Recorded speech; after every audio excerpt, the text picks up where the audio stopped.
आज हम बात करेंगे किसके बारे में? क्लासिफिकेशन ऑफ कॉमर्स के बारे में। किसके बारे में बात करेंगे? क्लासिफिकेशन ऑफ कॉमर्स के बारे में बात करेंगे। कॉमर्स के भी टाइप्स होते हैं। नहीं, अगर हम कॉमर्स के टाइप्स की बात करें तो उसे दो भागों में बांटा गया है। पहला है ट्रेड। क्या है? ट्रेड। दूसरा है एक्सुलरीज टू ट्रेड। मतलब पहला है व्यापार, ट्रेड मतलब व्यापार, और दूसरा व्यापार करने में सहायक तत्व। व्यापार करने में सहायक तत्व। ठीक है। कॉमर्स दो टाइप के होते हैं। पहला होता है ट्रेड और दूसरा होता है वे सभी क्रियाएं जो ट्रेड करने में हमारी मदद करते हैं। ठीक है। कॉमर्स का डेफिनेशन हम लोगों ने पढ़ लिया है कि एक वस्तु को उत्पादनकर्ता से लेकर उपभोक्ता तक, कहां तक? उत्पादनकर्ता से लेकर उपभोक्ता तक। कहां से शुरू किया? उत्पादनकर्ता से शुरू किया। किससे किया? उत्पादनकर्ता से शुरू किया, जहां उस वस्तु को बनाया जाता है, और उपभोक्ता तक पहुंचाने में किए गए सभी गतिविधि को क्या कहते हैं? कॉमर्स कहते हैं। क्या कहते हैं उसको? कॉमर्स कहते हैं। ठीक। क्या कहना कि एक वस्तु को उत्पादनकर्ता से उपभोक्ता तक पहुंचाने के लिए की जाने वाली सभी गतिविधि क्या कहलाती हैं? वो सभी गतिविधि कॉमर्स कहलाती है। और कॉमर्स के टाइप्स की बात करेंगे तो कितना क्या हो जाएगा? पहला टाइप होगा ट्रेड, दूसरा हो जाएगा एक्सुलरीज टू ट्रेड, व्यापार में सहायक, व्यापार और व्यापार करने में सहायक तत्व। अब हम अगर व्यापार की बात करते हैं, किसकी बात करते हैं? व्यापार की बात करते हैं, तो व्यापार दो प्रकार का होता है। पहला होता है इंटरनल ट्रेड, दूसरा होता है एक्सटर्नल ट्रेड। नहीं, इंटरनल ट्रेड की हम बात करें, इसका मतलब आंतरिक व्यापार। कौन सा व्यापार? आंतरिक व्यापार। ठीक है। और एक्सटर्नल ट्रेड की हम बात की तो बाह्य व्यापार। कौन सा व्यापार? बाह्य व्यापार। ठीक है। कोई दिक्कत यहां तक? नहीं ना? कौन कौन सा ट्रेड? दो प्रकार के, एक इंटरनल ट्रेड और एक्सटर्नल ट्रेड। कौन कौन सा ट्रेड? इंटरनल ट्रेड और एक्सटर्नल ट्रेड। ठीक है। इंटरनल और एक्सटर्नल ट्रेड। ठीक। चलिए, इंटरनल ट्रेड की अगर हम बात करते हैं तो वह व्यापार जो देश की सीमा के भीतर किए जा रहे हो। क्या किए जा रहे हो? वह व्यापार जो देश की सीमा के भीतर किए जा रहे हो, उसे हम क्या कहेंगे? आंतरिक व्यापार कहेंगे। क्या कहेंगे उसको? आंतरिक व्यापार कहेंगे। और वह व्यापार जो देश की सीमा के बाहर किए जा रहे हो, क्या किए जा रहे हो? देश की सीमा के बाहर किए जा रहे हो, उसे क्या कहेंगे? बाह्य व्यापार कहेंगे।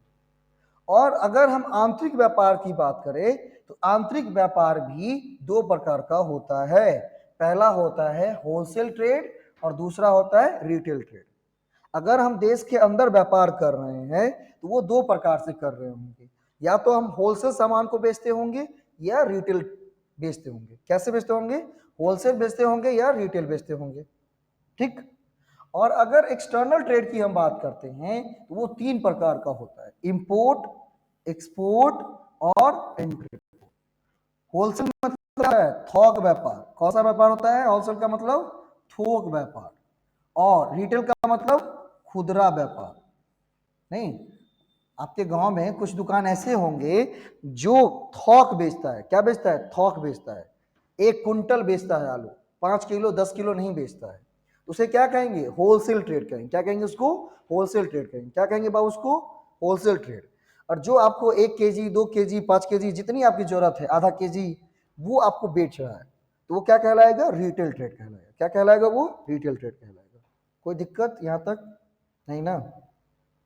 कॉमर्स के कितने टाइप्स? दो types, trade, auxiliaries to trade. Trade मतलब व्यापार और एक्सुलरीज टू ट्रेड मतलब व्यापार करने में सहायक तत्व। कुछ ऐसे तत्व होते हैं, कुछ ऐसे एलिमेंट्स होते हैं जो व्यापार करने में सहायक होते हैं उसको। ठीक। इसके बाद इंटरनल ट्रेड, ट्रेड की बात करें तो ट्रेड को दो भाग में बांटा गया। कितने भाग में बांटा गया? ट्रेड को दो भाग में बांटा गया है। पहला इंटरनल ट्रेड, दूसरा एक्सटर्नल ट्रेड। कोई दिक्कत? इंटरनल ट्रेड किसे कहते हैं? तो वह ट्रेड, वह व्यापार जो देश की सीमा के भीतर किए जा रहे हैं। तो क्या सर देश की सीमा के बाहर भी व्यापार किए जाते हैं? जी बिल्कुल नहीं। कुछ ऐसे व्यापार होते हैं जो देश की सीमा के बाहर किए जाते हैं। जैसे सुनते होंगे ना कि उसका एक्सपोर्ट इंपोर्ट का बिजनेस है। कैसा बिजनेस है? एक्सपोर्ट का, इंपोर्ट का। बाहर से सामान मंगवाता है और बाहर देश सामान भेजता है। इंडिया में कोई व्यापार नहीं करता है, ऐसा सुने हैं? लेकिन अगर हम इंडिया में व्यापार कर रहे हैं, आंतरिक व्यापार कर रहे हैं, तो वो भी दो प्रकार के होंगे। कितने प्रकार के होंगे? दो प्रकार के होंगे। कौन कौन सा? तो पहला होगा कौन सा? Wholesale trade. और दूसरा कौन सा होगा? Retail trade. होलसेल ट्रेड और रिटेल ट्रेड। कोई दिक्कत? इंपोर्ट की बात करते हैं। इंपोर्ट का मतलब होता है आयात। क्या? आयात, आना। जब हम किस विदेश से, विदेश मतलब वह जो देश की सीमा के बाहर हो। क्या हो? देश की सीमा के बाहर हो। तो जब देश की सीमा के बाहर से किसी दूसरे देश से सामान अपने देश में मंगवाते हैं तो उसे इंपोर्ट कहा जाता है। क्या कहा जाता है? उसको इंपोर्ट कहा जाता है। और जब दूसरे देश आप सामान भेजते हैं तो उसको क्या कहा जाता है? एक्सपोर्ट कहा जाता है, निर्यात कहा जाता है। क्या कहा जाता है? उसको निर्यात कहा जाता है। और एक होता है इंटरपोर्ट। अब मान लीजिए कि मुझे किसी चीज की जरूरत है, भारत को किसी चीज की जरूरत है, तो वो बाहर देश, विदेश से मंगवा रहा है अपने लिए। तो अपने लिए अगर मंगवा रहा है तो इंपोर्ट, लेकिन अपने लिए नहीं मंगवा रहा है, वो इसलिए मंगवा रहा है ताकि हम किसी दूसरे देश को बेच कर, मान लीजिए हम अमेरिका से मंगवा लिए। किससे मंगवा लिया? अमेरिका से हमने मंगवा लिया सामान। और किसको बेचा? नेपाल को बेचा। किसको बेच दिया? नेपाल को। अमेरिका से सामान आया और किसको बेच दिया? नेपाल को हमने बेच दिया। तो इस तरह के जो व्यापार हम करते हैं कि एक देश से मंगाया दूसरे देश को बेचा, उसे क्या कहते हैं? उसे इंटरपोर्ट कहते हैं। क्या कहते हैं उसको? इंटरपोर्ट कहते हैं। बात क्लियर यहां तक? कॉमर्स मतलब वाणिज्य। वाणिज्य कितने प्रकार के? दो प्रकार के। बार बार मैं रिपीट इसलिए कर रहा हूं ताकि आपको ढंग से समझ में आए। कहीं भी दिक्कत होती है तो उसको पूछ लीजिएगा, ठीक? अब व्यापार करने में सहायक की बात करेंगे कि व्यापार करने में कौन कौन से तत्व सहायक होते हैं। नहीं, व्यापार करने में कौन कौन से तत्व सहायक होते हैं? तो अगर व्यापार करने में सहायक तत्व की बात की जाएगी तो उसमें कौन कौन सा आ जाएगा? आ जाएगा आपका ट्रांसपोर्टिंग, ट्रांसपोर्टेशन। अगर व्यापार करना है तो हमें ट्रांसपोर्टेशन सुविधा चाहिए, तो वो कहां पर आएगा? एक्सोलिटिस टू ट्रेड में आएगा। कहां पर आएगा? एक्सोलिटिस टू ट्रेड में आएगा। हमें क्या चाहिए? वेयर हाउसिंग चाहिए। क्या चाहिए? वेयर हाउस चाहिए। क्या चाहिए हमको? वेयर हाउस चाहिए। क्या चाहिए? Warehouse. नहीं, वेयर हाउस मतलब जहां पर हम चीजों को भंडारण करके रख सकते हैं। इसके बाद बैंकिंग सुविधा चाहिए। क्या चाहिए? बैंकिंग सुविधा चाहिए। अभी आप देख रहे होंगे कि व्यापार में सबसे ज्यादा हेल्प कौन करता है? बैंक। नहीं, अगर आपको व्यापार खोलने हैं, आपके पास पैसा नहीं है तो लोन भी प्रोवाइड करता है। साथ ही साथ अगर मान लीजिए अभी कोई सामान आपको मंगवाना है, पहले क्या होता था कि कोई सामान मंगवाने हैं तो आपको पैसा लेकर के वहां जाना होता था, वहां पैसा जाके जमा देंगे तो फिर वो आपको क्या करेगा? सामान देगा। लेकिन जब से बैंकिंग आ गई है तब से आपको जाने की जरूरत नहीं है। आप अपने बैंक को कहे कि आप हमारे अकाउंट से उस जिससे हमें सामान चाहिए उसके अकाउंट में क्या कर दीजिए? इतना पैसा भेज दीजिए। आपके बैंक ने उसको क्या कर दिया? भेज दिया है। आपको जाने की जरूरत वहां पर बिल्कुल अब नहीं पड़ती है। आपको जाने की जरूरत नहीं पड़ती है ना? तो बैंकिंग भी क्या करता है? हमारे व्यापार में सहायक होता है। तो बैंकिंग को भी क्या कहेंगे? व्यापार में सहायक तत्व कहेंगे। क्या कहेंगे? व्यापार में सहायक तत्व कहेंगे। उसके बाद इंश्योरेंस, बीमा। मान लीजिए कोई सामान आप मंगवाते हैं तो क्या करते हैं? रिस्क आप पर रहेगा। मान लीजिए ट्रक से आ रहा है, शिप से आ रहा है, तो रिस्क आपका रहेगा। आप चाहते हो कि ये रिस्क किसी हम दूसरे पर डाल दें, तो क्या करेंगे? उस वस्तु का इंश्योरेंस करवा लेंगे। क्या करवा लेंगे? उस वस्तु का इंश्योरेंस करवा लेंगे। कोई दिक्कत? तो ये सारे क्या हो जाएंगे? व्यापार में सहायक हो जाएंगे। इसके बाद सबसे इंपॉर्टेंट रोल अदा करता है एडवर्टाइजिंग। क्या होता है? एडवर्टाइजिंग। एडवर्टाइजिंग मतलब विज्ञापन। विज्ञापन का मतलब कि वह चीजें जो कि आपके वस्तु के बारे में आपके ग्राहक को सूचित करें। अब मान लीजिए आप ट्यूशन चला रहे हैं, आप क्या चला रहे हैं? ट्यूशन चला रहे हैं, तो आप प्रचार प्रसार करवाते हैं ताकि बच्चों तक ये जानकारी पहुंचे कि नहीं, एक जगह ऐसा भी है जहां बहुत अच्छे तरीके से पढ़ाया जाता है, नहीं बहुत ही अस्थिर से समझा समझा कर बताया जाता है। नहीं, तो जब तक, क्योंकि जब तक एडवर्टाइजिंग आप नहीं करेंगे तब तक वो सूचना उन तक नहीं पहुंच पाएगी, और सूचना नहीं पहुंच पाएंगी तो आपका व्यापार क्या हो जाएगा, कमजोर हो जाएगा। तो आपका व्यापार मजबूत रहे तो उसकी सूचना, आपके प्रोडक्ट की सूचना किसको मिलनी चाहिए, आपके प्रोडक्ट की सूचना ग्राहक को मिलनी चाहिए। तो इसके लिए क्या जरूरी है, एडवर्टाइजिंग जरूरी है। क्या जरूरी है, एडवर्टाइजिंग। इसके बाद कम्युनिकेशन। अब मान लीजिए किसी को एडवर्टीजमेंट के माध्यम से क्या मिला, एडवर्टीजमेंट के माध्यम से उन्हें जानकारी मिली कि ऐसे इस तरह की कोचिंग क्लासेस हैं जहां बहुत अच्छे तरीके से बताया जाता है, तब वो क्या किए, फोन करेंगे। तो क्या चाहिए हमें, कम्युनिकेशन माध्यम चाहिए। क्या चाहिए, कम्युनिकेशन माध्यम, जिस माध्यम के द्वारा हम क्या कर सकते हैं, उनसे बात कर सकते हैं। क्या कर सकते हैं, जिस माध्यम के द्वारा हम उनसे बात कर सकते हैं, संपर्क स्थापित कर सकते हैं। क्योंकि बिना संपर्क आप वो, जब तक आप उनसे कांटेक्ट नहीं करोगे तो वो आपके व्यापार में आएंगे ही नहीं। इसीलिए कम्युनिकेशन जरूरी है। क्या है, कांटेक्ट जरूरी है, नहीं तो कम्युनिकेशन। ये क्या हो गया, transportation, warehousing, banking, insurance, advertising, communication, ये सभी व्यापार में सहायक होते हैं। क्या होते हैं, ये सभी व्यापार में सहायक होते हैं। कोई दिक्कत, चलिए आगे बढ़ते हैं। यहां तो कोई समस्या नहीं ना बाबू। अब एक एक करके सबका डेफिनेशन लिखा हुआ है डिटेल वाइज, एक एक करके सबका डेफिनेशन डिटेल वाइज लिखा हुआ है। सबसे पहले डेफिनेशन लिखा हुआ है ट्रेड के बारे में। किसके बारे में, ट्रेड के बारे में, व्यापार के बारे में। तो बोला कि लाभ प्राप्ति, किसके लिए, लाभ प्राप्ति तथा उपभोक्ता संतुष्टि के उद्देश्य से वस्तु और सेवाओं की बिक्री, हस्तांतरण या विनिमय व्यापार कहलाता है। क्या कहलाता है, किसके उद्देश्य से, लाभ प्राप्ति तथा उपभोक्ता संतुष्टि। अगर वह काम जो कि हमको लाभ प्राप्त करवाता हो, क्या करता हो, लाभ प्राप्त करवाता हो, क्या करता हो, लाभ प्राप्ति करता हो, नहीं, और उपभोक्ता संतुष्टि, कौन, क्या, उपभोक्ता संतुष्टि। तो वह चीज, वह क्रियाकलाप जो लाभ प्राप्ति और उपभोक्ता संतुष्टि प्रदान करता हो, क्या करता हो, उपभोक्ता संतुष्टि प्रदान करता हो, उसे क्या कहेंगे, उसे व्यापार कहेंगे। क्या कहेंगे, उसको व्यापार कहेंगे। समझ में आ रहा है ना, कोई दिक्कत नहीं हो रही है, कोई दिक्कत होगी तो पूछ लीजिएगा, ठीक है।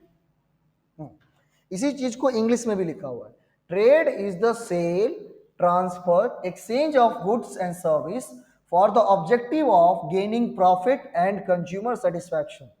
मतलब लाभ प्राप्ति के लिए, कंज्यूमर सेटिस्फैक्शन के लिए जब हम किसी वस्तु को क्या करते हैं, सेल करते हैं, क्या करते हैं, सेल करते हैं, बेचते हैं, बिक्री करते हैं, उसको हस्तांतरण करते हैं, ट्रांसफर करते हैं, अपने नाम से दूसरे के नाम पर चढ़ा देते हैं, ट्रांसफर करते हैं, एक्सचेंज करते हैं। एक्सचेंज मतलब एक वस्तु लेते हैं और दूसरा वस्तु दे देते हैं। मान लीजिए वस्तु ए लिया और वस्तु बी उसके बदले दे दिया। तो चाहे हम बिक्री करें, क्या करें, चाहे हम बिक्री करें, चाहे हम हस्तांतरण करें, चाहे हम विनिमय करें, नहीं, चाहे हम बिक्री करें, हस्तांतरण करें, विनिमय करें, वो क्या कहलाएगा, व्यापार कहलाएगा। क्यों, लेकिन हमारा उद्देश्य क्या होना चाहिए, लाभ प्राप्ति होना चाहिए और उपभोक्ता संतुष्टि होना चाहिए। क्या होना चाहिए, लाभ प्राप्ति होना चाहिए और उपभोक्ता संतुष्टि होना चाहिए। उसे क्या कहेंगे, व्यापार कहेंगे। क्या कहेंगे उसको, व्यापार। कोई दिक्कत। अब इसके टाइप्स के बारे में चलेंगे। जब व्यापार की बात करते हैं तो हम क्या करेंगे, टाइप्स के बारे में चलेंगे। तो टाइप्स के बारे में किसकी, इंटरनल ट्रेड के बारे में चलेंगे। किसके बारे में, इंटरनल ट्रेड। इंटरनल ट्रेड बोले तो आंतरिक व्यापार। कौन सा व्यापार, आंतरिक व्यापार। केवल कि वह व्यापार जब देश की भौगोलिक सीमा के भीतर, जो देश की भौगोलिक सीमा है उसके भीतर वस्तुओं और सेवाओं की खरीद बिक्री की जाती है, साथ ही साथ देश की कानूनी मुद्रा में या बैंकों के माध्यम से भुगतान किया जाता है, और देश की परिवहन प्रणाली का उपयोग, ठीक है, उपयोग माल या सेवा की आपूर्ति के लिए किया जाता है, तो उसे क्या कहते हैं, उसे क्या कहते हैं, उसे आंतरिक व्यापार कहते हैं। क्या कहते हैं उसको, आंतरिक व्यापार। मतलब जब देश की भौगोलिक सीमा के भीतर आप क्या करोगे, वस्तु और सेवाओं की खरीद बिक्री करोगे, जिससे कि देश का इकोनॉमी डेवलप हो सके, साथ ही साथ जो आप करेंसी मुद्रा अपनाओगे, कौन सी मुद्रा, अब जैसे भारत में व्यापार करेंगे, अगर हम भारत की सीमा के भीतर, तो हमें किस में व्यापार करना होगा, भारतीय रुपीस। भारत का क्या है, रुपीस है, ये सिंबल है रुपीस का। अलग अलग देशों का अलग अलग मुद्रा है, नहीं, जैसे आप यूएस का क्या सुनते होंगे, डॉलर सुनते होंगे। क्या सुनते होंगे, डॉलर। इसी तरह से भारत का क्या है, रुपया है, क्या है, रुपये, ठीक है। तो देश के भौगोलिक सीमा के भीतर वस्तुओं और सेवाओं की खरीद बिक्री की जाती है और देश की कानूनी मुद्रा में या बैंकों के माध्यम से भुगतान किया जाता है और देश की परिवहन प्रणाली का उपयोग माल या सेवा की आपूर्ति के लिए किया जाता है, तो उसे क्या कहते हैं? उसे आंतरिक व्यापार कहते हैं। क्या कहते हैं उसको? आंतरिक व्यापार कहते हैं। अब आंतरिक व्यापार की जब बात आएगी, उसको भी दो भागों में बांटा गया था, याद होगा। कौन कौन सा? Wholesale trade. अगर हम होलसेल ट्रेड की बात करेंगे, मतलब क्या? थोक व्यापार। बोला कि थोक व्यापार में माल उत्पादकों से बड़ी मात्रा में खरीदा जाता है और कई खुदरा विक्रेताओं को बेचा जाता है। मतलब जब हम वस्तु जो उत्पादन करता है उससे हम बड़ी बड़ी मात्रा में खरीद लिया, क्या कर लिया? बड़ी मात्रा में खरीद लिया, और खुदरा विक्रेता को, जो खुदरा बेचता है, नहीं क्या करता है? जो खुदरा बेचता है। थोक व्यापार क्या है? जब माल या उत्पादकों से बड़ी मात्रा में खरीद ली जाती है, मतलब जो उत्पादन करता है उससे हमने बड़ी मात्रा में, मतलब बड़ी मात्रा मतलब बहुत ज्यादा वॉल्यूम में खरीद लिया है, और उस चीज को खुदरा विक्रेता को छोटे छोटे हिस्सों में क्या कर रहा हूं? बेच रहा हूं, छोटे छोटे हिस्से में बेच रहा हूं।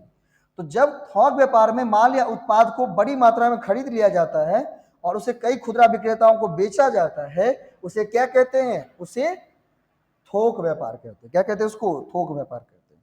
कोई दिक्कत? आप लोग कुछ बोल नहीं रहे हैं, कोई समस्या नहीं ना कहीं भी? एक एक बात समझ में आ रही है ना क्या क्या? तुलसी जी, हाँ सर।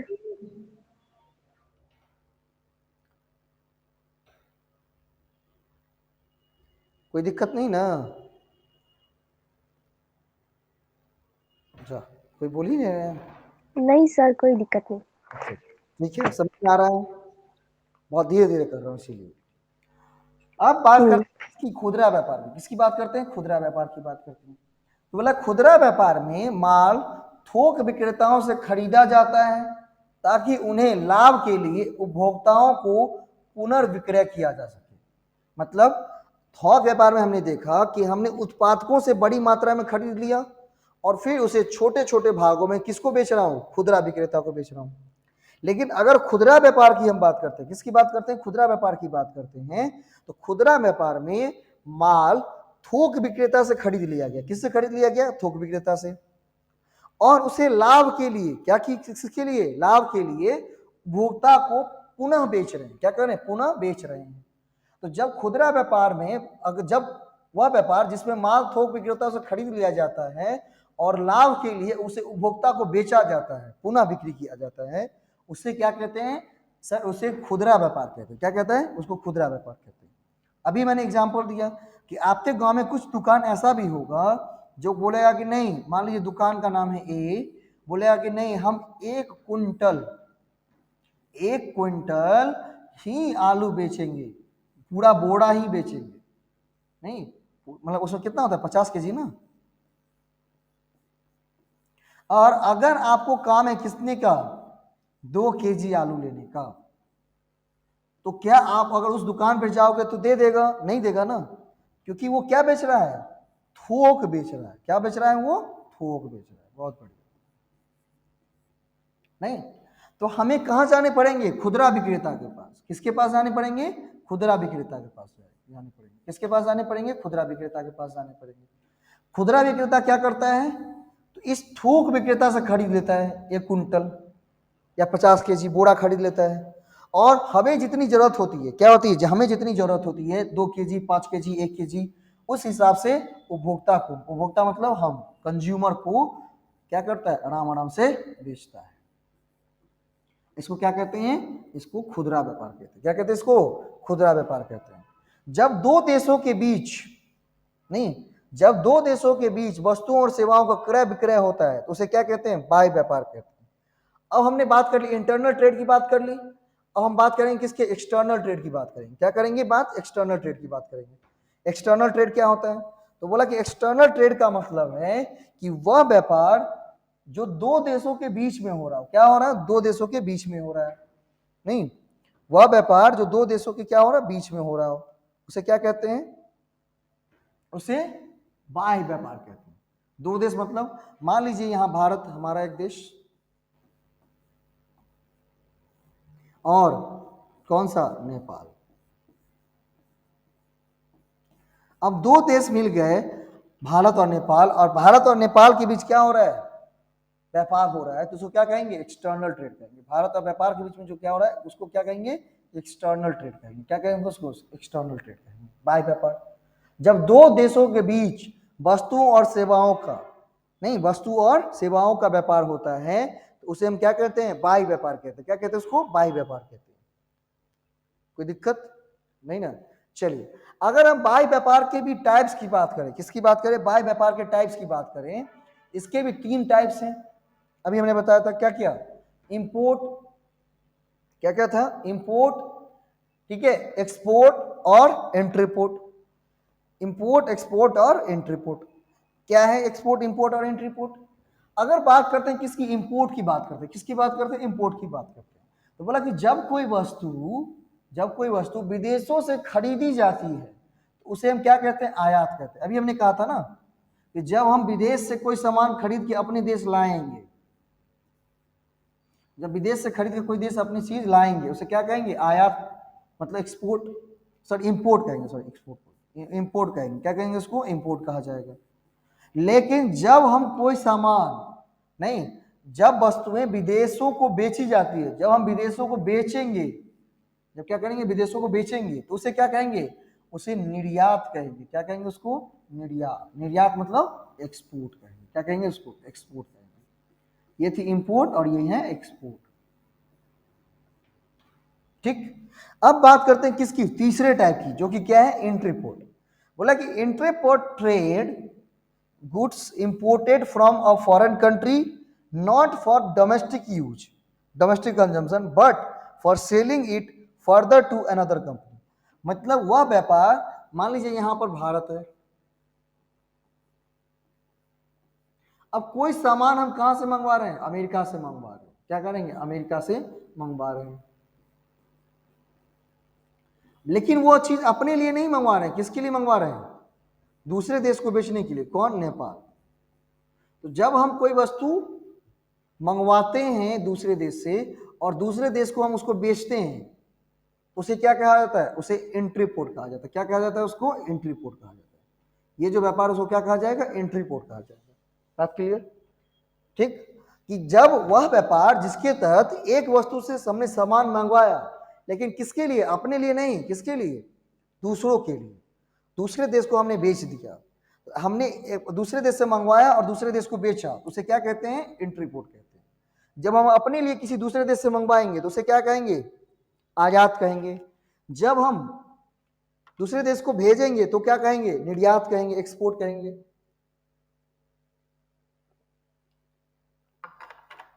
ठीक है, चलिए आगे की तरफ बढ़ते हैं, है ना। बोला एंट्री पोर्ट व्यापार का अर्थ है पुनः निर्यात, यानी किसी माल को विदेशों से आयात घरेलू उपयोग के लिए नहीं बल्कि अन्य देशों को बेचने के लिए किया जाता है। मतलब जब हम व्यापार इसलिए करते हैं, एक देश से मंगवाया और दूसरे देश को भेज दिया, तो उसे क्या कहते हैं? उसे एंट्री पोर्ट कहते हैं। क्या कहते हैं उसको? एंट्री पोर्ट कहते हैं। इसके बाद हम चलते हैं किस पर? एक्सोडियस टू ट्रेड के ऊपर। किस पर? एक्सोडियस टू ट्रेड, व्यापार के लिए सहायक। बोला कि वे सभी गतिविधि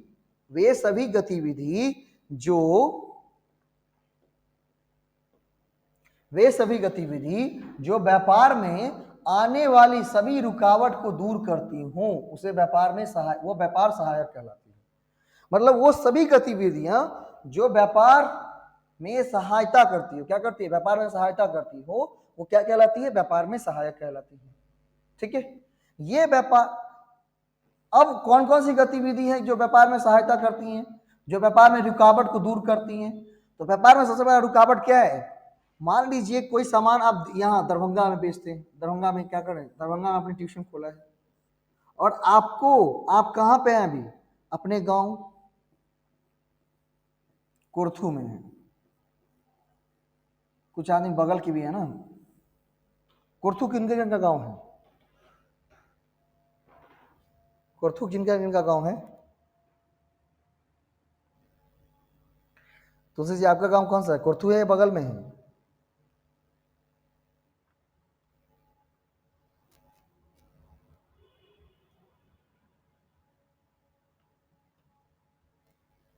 क्या नहीं बोल रहे हैं? अंजलि आपका घर? कन है बट रहते कुर्थू में है। अच्छा अच्छा, रहते कुर्थू में नहीं, मतलब दो जगह घर है। क्या बात है, क्या बात है, बहुत अच्छा।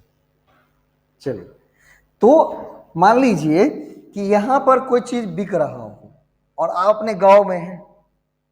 आप मान लीजिए कि इस यहाँ पर कस्टमर बैठा हुआ कुर्थू में, उसने कोई सामान मंगवाया कि हमें दरभंगा से वो सामान चाहिए। तो जब यदि अगर ट्रांसपोर्टेशन सुविधा ना हो, परिवहन सुविधा ना हो, तो क्या सामान आप तक पहुंच पाएंगी? नहीं पहुंच पाएंगी ना। तो व्यापार में क्या आ जाएगा? रुकावट आ जाएगा। तो व्यापार में रुकावट नहीं आए इसके लिए क्या करती हैं? ट्रांसपोर्टेशन हमें हेल्प करती है कि चाहे कस्टमर कहीं भी रहे आपके, हम आपका सामान उस तक पहुंचा देंगे। तो ट्रांसपोर्टेशन हमें हेल्प किया ना, तो ये क्या हो जाएगा? एक्सोरीज टू ट्रेड हो जाएगा। वह सभी गतिविधि जो व्यापार में क्या करेगा? सहायता करेगा, व्यापार में आने वाली बाधाओं को दूर करेगा, उसे क्या कहेंगे? एक्सोरीज टू ट्रेड कहेंगे, व्यापार में सहायक कहेंगे। इसके बाद क्या आती है? Warehousing. क्या आती है? Warehousing. इसमें माल का सुरक्षित भंडारण शामिल होता है। क्या होता है? माल का सुरक्षित भंडारण, जो समय की बाधा को दूर करता है। क्या करता है? समय की बाधा को दूर करता है। होता क्या है कि अगर मान लीजिए कोई व्यापार आप करते हैं, तो ऐसा तो नहीं होगा कि जब कस्टमर मांगेगा तब उत्पादन करेंगे। हम उत्पादन करके पहले से रखते हैं, और रखने के लिए क्या होना चाहिए? सही स्थान होना चाहिए। रखने के लिए क्या चाहिए? सही स्थान। तो सही स्थान कहाँ मिलेगा? भंडारण में। सही स्थान कहाँ मिलेगा? भंडारण में मिलेगा। कहाँ मिलेगा? भंडारण, वेयर हाउसिंग में। वेयर हाउसिंग जहां पर क्या किया जाता है? जो भी सामान है उसको सुरक्षित भंडार करके, स्टोर करके रखा जाता है। तो वेयर हाउसिंग सुरक्षित भंडार, जिसमें क्या होती है? सुरक्षित भंडारण शामिल होती है, जो समय की बाधा को दूर करता है।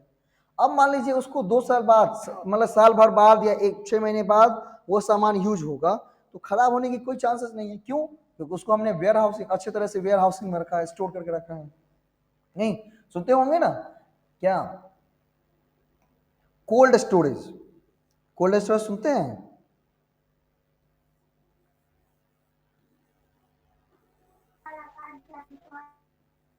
वह भंडार जो कि क्या ठंडा हो, कोल्ड स्टोरेज।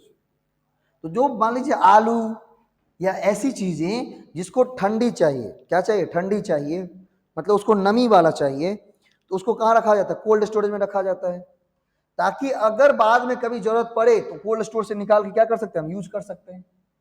तो कोल्ड स्टोरेज किसका एग्जाम्पल हो जाएगा? वेयर हाउसिंग का हो जाएगा एग्जाम्पल। किसका एग्जाम्पल हो जाएगा? वेयर हाउसिंग का एग्जाम्पल हो जाएगा। अब अगली है क्या? बैंकिंग। बोला कि बैंकिंग की अगर बात करें तो बैंकिंग उद्यम को वित्तीय सहायता प्रदान, बैंकिंग उद्यम को वित्तीय सहायता प्रदान करती है, अर्थात यह वित्त की बाधाओं को दूर करती है। अगर हमारे पास पैसा नहीं है, फाइनेंस नहीं है, नहीं तो फाइनेंस नहीं है तो क्या व्यापार कर सकते हैं? नहीं। फाइनेंस अगर नहीं है तो व्यापार कर सकते हैं? नहीं। क्यों? क्योंकि फाइनेंस क्या है? बिजनेस का ब्लड होता है। अगर ब्लड ही ना रहे तो बॉडी का कोई उपयोगिता रहेगा? नहीं रहेगा सर। तो बैंक क्या करती है? हमको फाइनेंस प्रोवाइड करती है, लोन देती है कि आप लोन लो, व्यापार करो, कोई भी जो भी इतनी दिक्कत होगी हम करेंगे। बस समय टू समय से समय क्या करना है? आपको ऋण चुका देने हैं। क्या करने हैं? समय से समय ऋण चुका देने हैं आपको। इसके बाद क्या होती है? बीमा। उसके बाद क्या आती है? बीमा आती है। बीमा मतलब इंश्योरेंस। बोला बीमा चोरी या आग से जो आग के जोखिम तथा परिवहन के दौरान नुकसान के भय को दूर कर देता है। अब मान लीजिए आपको डर होता है कि कहीं चोरी ना हो जाए, कहीं आग ना लग जाए, या मान लीजिए हम सामान मंगवा रहे हैं तो जहां से मंगवा रहे हैं वहां पर मान लीजिए कुछ दिक्कत ना आ जाए, तो इसके लिए क्या करते हैं आप? इसके लिए आप इंश्योरेंस करवा लेते हैं। क्या करते हैं? इंश्योरेंस करवा लेते हैं, बीमा करवा लेते हैं। जैसे ही इंश्योरेंस करवा लेते हैं आपका डर दूर हो जाता है। और अगर कोई नुकसान होती भी है मान लीजिए, तो नुकसान का भरपाई कौन करेगा? इंश्योरेंस कंपनी करेगी, जिससे आपने क्या किया? इंश्योरेंस बनवाया हुआ है। ठीक। इसके बाद है हमारा एडवर्टाइजिंग। क्या है हमारा? एडवर्टाइजिंग। एडवर्टाइजिंग की अगर बात करें, किसकी बात करें? एडवर्टाइजिंग की बात करें तो बोला कि ये वस्तुओं के सूचना तथा ज्ञान की बाधाओं को दूर करता है। अब जो वस्तु आप बना रहे हो, बेच रहे हो, उसके बारे में लोगों को ज्ञान नहीं है, नॉलेज नहीं है, तो ये नॉलेज कहां से प्रोवाइड करेंगे आप? विज्ञापन के द्वारा प्रोवाइड करेंगे। किसके द्वारा प्रोवाइड करेंगे? विज्ञापन के द्वारा प्रोवाइड करेंगे। नहीं, विज्ञापन क्या करेगा, लोगों तक आपके प्रोडक्ट के बारे में, वो प्रोडक्ट कैसा है, कैसे बनाया गया है, और उसके उपयोग करने से क्या क्या नहीं, क्या क्या आपको मिलेगा, कितनी अच्छी चीज, मतलब कितनी अच्छी सुविधा मिलेगी, नहीं, इनको कौन बताता है, विज्ञापन बताता है। क्या बताता है, विज्ञापन बताता है। तो बोला कि विज्ञापन ये वस्तुओं के सूचना तथा ज्ञान की बाधा को दूर करता है। क्या करता है, वस्तु के सूचना और ज्ञान की बाधा को दूर करता है। इसके बाद कौन आते हैं, इसके बाद आता है कम्युनिकेशन, संचार। इसके बाद कौन आते हैं, संचार आते हैं, कम्युनिकेशन आते हैं। बोला कि व्यावसायिक संगठन द्वारा अपने प्रोडक्ट की जानकारी उपभोक्ता को दी जाती है तथा उपभोक्ता ऑर्डर की जानकारी विक्रेता को देती है। मान लीजिए कि आप एडवर्टाइजमेंट किए, किसी को रिक्वायरमेंट हुई, नहीं तो उसको आपने क्या, उसको उन्होंने क्या किया, आपको फोन किया। क्या किया, आपको फोन किया। अब फोन किया तो क्या करते हैं, आप ऑर्डर लेते हैं, और जब ऑर्डर भेज देते हैं तो आप उनको फोन करके सूचना दे देते हैं। ये क्या है, कम्युनिकेशन है। ये क्या है, कम्युनिकेशन है। इस तरीके से पूरे कॉमर्स को क्लासिफाई किया गया है। सबसे पहले कॉमर्स क्या है, तो बोला कि कॉमर्स वो सभी गतिविधि जो क्या करती हैं, वो सभी गतिविधियां जो एक वस्तु को उत्पादनकर्ता से उपभोक्ता तक पहुंचाने के लिए की जाती हैं, उसे क्या कहते हैं, उसे कॉमर्स कहते हैं। कॉमर्स के कितने भाग, दो भाग, ट्रेड और एक्सोलरीज टू ट्रेड, व्यापार और व्यापार में सहायक। अब जब व्यापार की बात आएगी तो व्यापार कितने प्रकार के होते हैं, व्यापार दो प्रकार के होते हैं। पहला कौन सा होता है, पहला होता है इंटरनल ट्रेड, दूसरा होता है एक्सटर्नल ट्रेड। देश की सीमा के भीतर अगर कोई काम कर रहे हैं, देश की सीमा के भीतर अगर व्यापार कर रहे हैं तो उसे क्या कहते हैं, उसे इंटरनल ट्रेड कहते हैं। इंटरनल ट्रेड भी कितने प्रकार के होते हैं, दो प्रकार के होते हैं। कौन कौन सा, होलसेल ट्रेड और रिटेल ट्रेड। वह जो क्या करता है, वस्तु को उत्पादक से खरीदता है और थोक के रूप में किसको, खुदरा को बेचता है, खुदरा व्यापार, खुदरा विक्रेता को बेचता है। किससे खरीदता है, उत्पादक से खरीदता है और खुदरा विक्रेता को बेचता है, उसे क्या कहते हैं, थोक विक्रेता।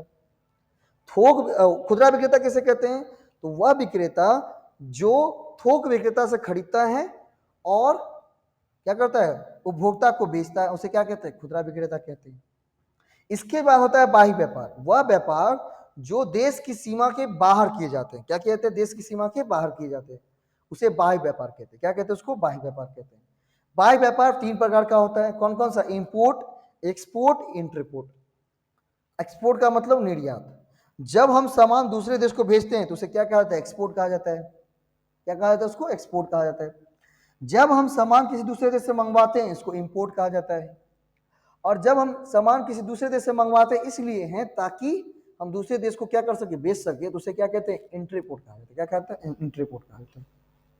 इसके बाद एक्सोलरीज टू ट्रेड के अंदर, किसके अंदर, एक्सोलरीज टू ट्रेड के अंदर, व्यापार में सहायक के अंदर क्या क्या आएंगी, बैंकिंग आएगी, एडवर्टाइजिंग आएगी, इंश्योरेंस आएगा, वेयर हाउसिंग आएगा, ट्रांसपोर्टेशन आएगा, कम्युनिकेशन आएगा। मतलब वो सभी काम, वो सभी कार्य जो व्यापार में किसी भी प्रकार के रुकावट को दूर करते हैं। क्या करते हैं, व्यापार में किसी भी चीज की रुकावट को दूर करते हो।